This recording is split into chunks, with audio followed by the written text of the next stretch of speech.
UGC के भेदभाव वाले नियमों पर लंबी चुप्पी तोड़ते हुए केंद्र सरकार ने सुप्रीम कोर्ट में कहा कि वो इस पर पुनर्विचार कर रहे हैं और कुछ लोग इसे सवर्ण समाज के संघर्ष की बड़ी जीत बता रहे हैं, तो कुछ लोग ये कह रहे हैं कि सिर्फ सरकार भटकाने का काम कर रही है।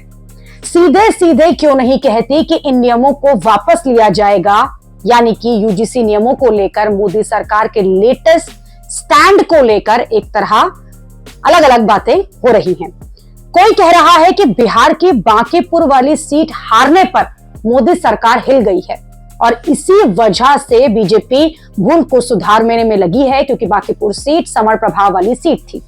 सवर्णों की नाराजगी को भांपते हुए अब सरकार ने सीधे सीधे चीजें ठीक करने में लगी है।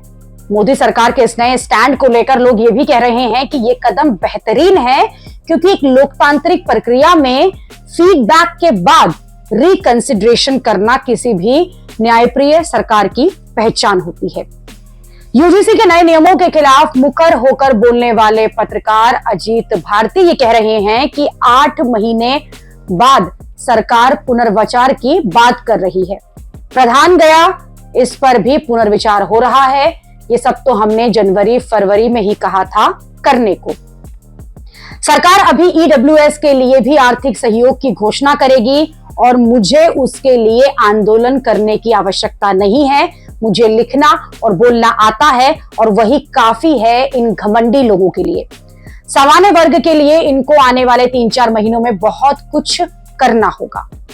पत्रकार पीयूष पद्माकर ये कह रहे हैं कि सरकार की तरफ से सॉलिसिटर जनरल ने कहा कि यूजीसी रेगुलेशन पर सरकार दोबारा विचार कर रही है। यही बात तो मैंने 4 अगस्त को कही थी, 16 दिन पहले। पीयूष पद्माकर का तर्क है कि सवर्ण वोटर कुछ राज्यों में बीजेपी से नाराज हैं। ब्राह्मण, भूमियार, राजपूत, कायस्थ, बनिया, इस समाज के छात्रों का गुस्सा शांत करने की तैयारी है। ये बीजेपी के पक्के वोटर माने जाते हैं। पत्रकार अनुपम कुमार सिंह ये कह रहे हैं कि आखिरकार जातिगत भेदभाव को मिटाने और समानता लाने के लिए इतना भी आगे क्या बढ़ जाना था कि ऐसी नौबत आन पड़े। वैसे तो इस नियमावली पर जनवरी में ही सुप्रीम कोर्ट ने रोक लगा दी है। जजों ने स्पष्ट कहा था कि इसमें कई प्रावधान अस्पष्ट हैं और उनका दुरुपयोग हो सकता है। समीक्षा में इतना समय क्यों लग रहा है? 1 महीने बाद फिर सुनवाई होगी। नजर रखने की जरूरत है। ये प्रकरण गृह युद्ध भड़काने वाला है। सोशल मीडिया पर यह कहा जा रहा है कि सरकार को यूजीसी के मामले पर पुनर्विचार नहीं करना चाहिए, बल्कि सीधे सीधे इसे हटा देना चाहिए।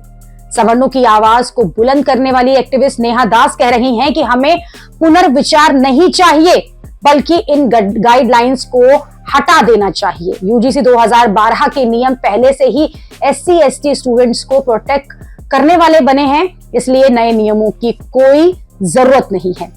पत्रकार अशोक उपाध्याय कह रहे हैं कि सरकार ने कोर्ट में बयान देकर कुछ टाइम बाय कर लिया है, क्योंकि सवर्णों की नाराजगी बढ़ रही थी।